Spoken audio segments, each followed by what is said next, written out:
नमस्कार, कैसे हैं आप लोग। आई होप आप लोग अच्छे होंगे। तो आज हम रिएक्शन देने वाले हैं नीलकमल सिंह के न्यू सॉन्ग पे। उनका एक सॉन्ग आया है हरियर सलवार। तो काफी जबरदस्त सॉन्ग होने वाला है और कुछ नया देखने को मिलने वाला है। तो भाई जल्दी से वीडियो को स्टार्ट करता है और वीडियो का आप लोग एंड तक बने रहे। और वीडियो अच्छा लगता है तो लाइक और शेयर जरूर करना। तो चलिए वीडियो को स्टार्ट करते हैं।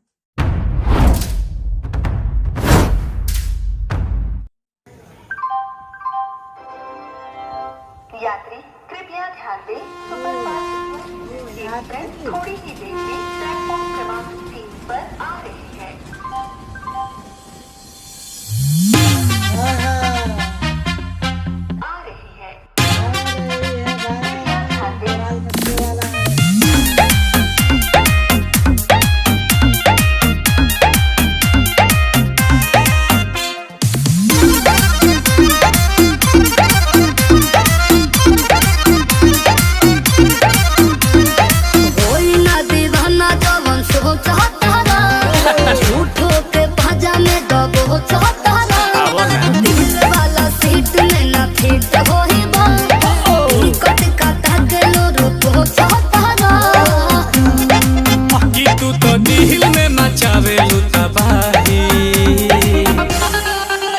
हरियर सलवार काहे पेन्हेलु जब सिग्नल देबेलु नहीं।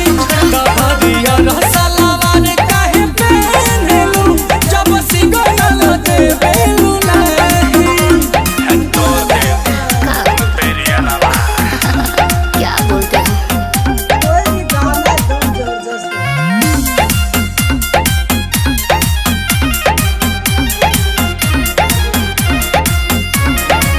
प्यार के गुलाब मुरझाए दाना रानी, कहतानी प्यार से छिड़क दा पानी।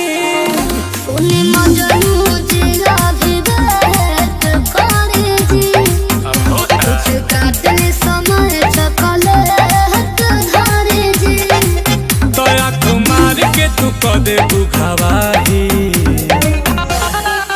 कि हरियर सलवार काहे पेन्हेलु जब सिग्नल देबेलु नहीं।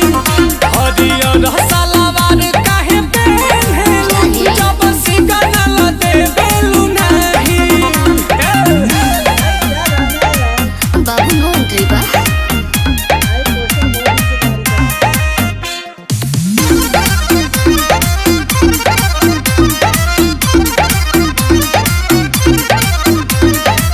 चाहत बदिल में तो काहे के डारी, प्यार के पटरी पगारी कबुलारी।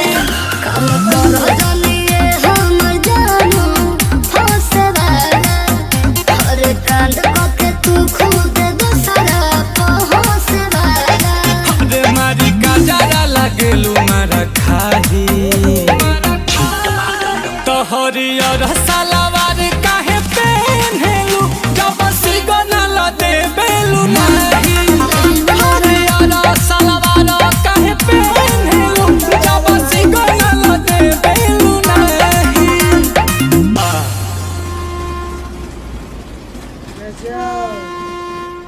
मिल गए सिग्नल भैया। तो नीलकमल सिंह का गाना ये बहुत जबरदस्त है, सुनने में मजा आ रहा है। हरियर सलवार काहे पहनलू जब सिग्नल ही न देवलू। तो काफी जबरदस्त सॉन्ग है।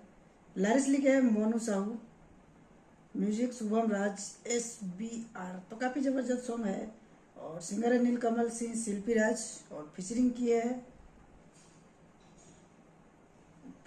है सृष्टि उत्तराखंडी। तो मैं भाई यही कहूँगा नीलकमल सिंह से और उनके डायरेक्टर से कि भाई जो भी गाना हिट आता है, सारा का सारा गाना हिट आता है नीलकमल सिंह का। तो कभी हीरोइन चेंज नहीं किया भाई। देखो सृष्टि उत्तराखंडी को हर हिट सॉन्ग में लेकर आ जाते हैं। तो भाई कुछ सब कुछ नया दिखाते हैं भाई। कभी हीरोइन का भी चेंज किया करो। वैसे भी सृष्टि उत्तराखंडी बहुत प्यारी है, ब्यूटीफुल है, काफ़ी अच्छी लुक है और भाई क्वीन है, ब्यूटी क्वीन है। तो हमें वीडियो बहुत पसंद आया, ऑडियो भी बहुत झकास है, सुनने में मज़ा आया और देखने में भी बहुत ज़्यादा मज़ा आया। तो जाइए, डिस्क्रिप्शन में लिंक है, वहां से आप लोग सॉन्ग को सुनना और कमेंट सेक्शन में जरूर बताना कि गाना कैसा लगा। तो चलिए मिलते हैं नेक्स्ट वीडियो में, बाय बाय।